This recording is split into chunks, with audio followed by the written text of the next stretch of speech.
News Channel 8. This is News Talk with Bruce DePoint. Hi, everybody. Welcome in on this Tuesday. It's so good to have you with us this time because we've got a great lineup for you. As we come on the air today, Montgomery County is paying final respects to a police officer who lost his life in the line of duty. Noah Leota, who was hit by a man suspected of driving under the influence of alcohol and drugs on December 3rd, died from his injuries on Thursday. His death led the county's police chief, Tom Manger, to criticize the state of Maryland for not having stronger DUI laws. Joining us now from Richmond, Kurt Erickson. He's head of the Washington Regional Alcohol Program. Kurt, it's great to have you with us today. Thank you very much for carving out some time for us. Thanks for having us on. Sad day with Officer Leota's funeral, however. And he, by all accounts, was a terrific officer, a terrific person, and his loss is a great one and by many reports and accounts unnecessary. What did you hear when Chief Manger said in that emotional news conference that Maryland's laws on driving under the influence aren't what they should be? I heard two things, and I think he was so impassioned and did a great job of representing a couple things. One was clearly a patience worn thin in his state where, on average, you have more than 170 people each year killed by drunk drivers, meaning that these are all 100% preventable fatalities. But also it's a state that annually arrests more than 23,000 persons for drunk driving. So I think his patience and anybody else in the state of Maryland has worn thin on this DUI scourge. But secondly is I think his frustration is probably reflective of many in law enforcement, not just in Maryland but around the Beltway, if not around the country, especially in a region like the Greater Washington area where we annually arrest nearly 18,000 persons for drunk driving. And despite that number of arrests, a third of all traffic fatalities to this day are still caused by drunk drivers in the Washington metropolitan area. A lot of people might assume that all states have basically the same rules of the road when it comes to driving under the influence, that states would copy one another, or that there would be federal requirements that in order to get certain monies you have to have certain laws and prohibitions in place. How different are the states, and how does Maryland stand compared to the other 49 states in D.C.? That's a great question. There are commonalities. Probably the strongest commonality is that each state, including the District of Columbia and other territories, all have 0.08 blood alcohol concentration, by which is the limit to be charged with drunk driving. So there are some uniformities. But at the same point, whereas there are federal requirement uniformities, they're not always adhered to. For instance, in Virginia, you and I have talked in the past, Virginia doesn't disallow open containers of alcohol in the motor vehicles of cars. And every year that it doesn't make that law, it annually transfers about $14 million from out of highway construction into other means. Wow. In Maryland, the traditional pitfalls, at least to me, seem to be twofold. One is the overuse of probation for drunk drivers, commonly called probation before judgment, which is what most first-time offenders get in Maryland. And then secondly, a lack of technology. And this is getting some attention with Officer Leota's passing, and I think the chief probably at least slightly refers to this, is the fact that you have proven effective technology out there to thwart drunk driving that's clearly not fully yet embraced in Maryland. What types of technology? Specifically, I'm referring to ignition interlock devices. These are the in-car breathalyzers that 25 states, including the majority around Maryland, Virginia, West Virginia, and Delaware, all require for first-time offenders, all require for all offenders. So if you get a DUI in Virginia, it doesn't matter what's your first or 31st offense, and it doesn't matter your blood alcohol concentration, you have to have an in-car breathalyzer installed in your car for a minimum of 6 months. By the way, if you ever fail, if it senses alcohol in your system, not only will it stop the car from being operated, it will also reset the clock with Virginia DMV, so you'll have another 6 months. And Maryland does a version of this, but they only do it for certain subgroups, repeat drunk drivers, underage drunk drivers, and if you're a drunk driver transporting a minor, those are the offenses it's a pretty high bar you have to reach to be able to get this proven effective technology. This is the thing where you've got some device in your car, and it's really, from a technological perspective, it seems to borrow from the thing you blow into on the side of the road or back at the police station if you're pulled over. Basically, you have to convince the car you're sober, right? Absolutely right, and they work. And it's less my opinion than it is of the National Highway Traffic Safety Administration that has studied these, that have found out that they reduce DUI recidivism by 50 to 90%.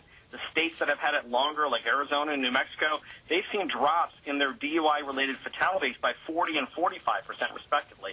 So they work. And by the way, one of the other things that you and I haven't talked about is these are measures that are offender paid. So it's not like there's a tax, a cost to this, or we've got to raise taxes to be able to pay for this, or the cost for this are going to be borne by the taxpayer. These are 100% paid for by the offender, averaging about $60 to $80 per month. Still allows the offender to go to work, earn a living, go to his or her daughter's softball game, go to church, what have you. They just can't do it after drinking. Correct me if I'm wrong, but I remember this technology being around and being discussed in Annapolis during the Glendenning or even the Schaefer years. So we're talking a long time ago. A, am I right? And B, what's the hesitation? Let's get real here. What's going on in Annapolis that the state is not taking advantage of technology that clearly other states are embracing and getting benefits from? You're absolutely right in terms of the timeline, and in fact, even a more closer, but yet 8 year ago reference is the DUI task force, the governor's DUI task force, that recommended specifically these type of technology for first-time offenders. And since that time, again, you have 25 states that have since made this the law of the land for all DUI offenders. It has been introduced as a measure in Annapolis for at least half a decade. The measure I'm specifically referencing is that a bill that would require an ignition interlock device for all DUI offenders. It has not even gotten out of committee. Last year, what committee? Sometimes you look at the House going, well, it didn't come out of a House committee. Yeah. It didn't come out of the House or Senate last year. Gotcha. A lot of people think there are too many, not too many, there are so many, there's an issue with lawmakers who, they're in session 90 days, they're not in session 9 months, so they're earning a living some other way, the 3/4 of the year. Many of them are defense attorneys, and many of them have thriving drunk driving practices. So the argument goes, these people have a conflict. If they do the right thing, I'm oversimplifying here perhaps, but the argument, the concern, the criticism is that if they do the right thing wearing their lawmaker hat, it cuts into their income wearing their other hat. Well, I don't think there's any question there's a potential conflict of interest, but even broader than that, I think there's a gross insensitivity to this issue. I think, and that's not relegated to just the State House. That's also in the courthouse. So, yeah, there's an insensitivity to not passing this type of legislation in the State House. But in the courthouse, we are annually, or not annually, we're regularly giving slaps on the wrist in forms of these probation before judgment findings, which is a slap on the wrist for a DUI offender with an insensitivity that says, well, this is the person's first offense. Look, it's not their first offense. An amalgam of FBI and CDC data shows that the average DUI arrestee has driven 80 times before he or she is caught. So they're not their first time driving drunk. Next time you're here, we'll talk about what the new push might be in Annapolis next year. Perhaps as a result of the chief's words and the death of this officer. We'll talk with you about that next time you're here. Kurt Erickson, thanks very much for your time. Thanks, Bruce. Kurt Erickson of the Washington Regional Alcohol Program. We turn our focus now to the environment. Nearly 200 nations reaching an historic climate accord in Paris in the last days. Tommy Wells is head of the D.C. Department of the Environment and joins us now. Welcome back. Well, I say welcome back to the show. Welcome back to the States. You were in Paris for that historic gathering. So many nations coming together with one purpose. That's right, Bruce. As the governor of Washington State said, Governor Inslee, we're the first generation to experience global warming and probably the last generation to be able to do something about it. And that's what this was about, that it's now or never to really curb global warming. How big a deal is this agreement, and give us some of the highlights of it? Well, the first is that it gives us hope that we can turn back or at least mitigate the amount of global warming that's happening. I mean, just look at today. It's going to be hot out today. So what the agreement does is it begins to curb greenhouse gases, but it sets a temperature. Initially, the global temperature of increase that we thought that the target would be was 2 degrees Celsius. But the lower-lying countries like the Marshall Islands said, at that rate, we'll be underwater. We will lose our countries. And so the goal wasn't bold enough to really do what is needed. So they turned the goal to 1.5 degrees Celsius.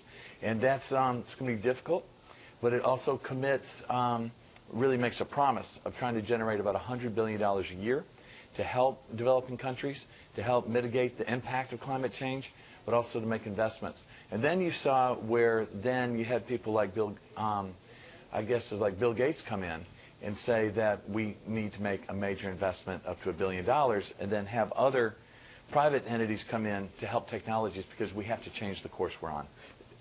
Is the U.S. something of an outlier in terms of the perception of where we are vis-a-vis the connection between human activity and the planet? In other words, I don't want to oversimplify, but here, folks have, the debate rages about whether there even is this thing, whether the temperatures we're seeing are just normal ups and downs, and we don't know, and we can't decide, and on and on. You wonder, are we an outlier in terms of still kind of holding out this question? Absolutely. You had the Chinese delegation there from their president on down saying we're here because of man-caused global warming. The fact that this debate is happening in half of our elected government at any level is really, it would be silly, except for it's tragic, that we have to do something about it. There's no question that the planet's warming. There's no question that we're seeing weather events like the derecho in D.C., other things we had never seen before, that really puts not just other countries at risk, it puts us at risk. And so the idea that global warming is somehow just naturally occurring is laughable, and the rest of the world is taking it seriously, and they're acting. Will our economies all have to downshift to meet these targets? Well, that's what is not so certain. I believe that, in America, we are the #1 fastest growing with wind power. And the cost of wind power really brings the cost of power down substantially, which creates more economic opportunity because it frees money up. And we've seen in D.C., we've created 6 new companies just to put solar panels on homes and buildings that were not in existence 10 years ago. So there's great opportunity, I believe, in economic development and economic activity, that it is not just the fact of what is the cost of gas or oil or coal.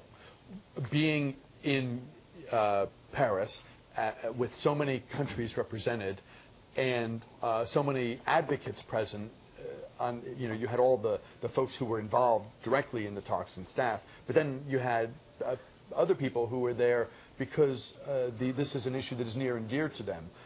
Was there a lot of talk about exciting technology that may be just around the corner?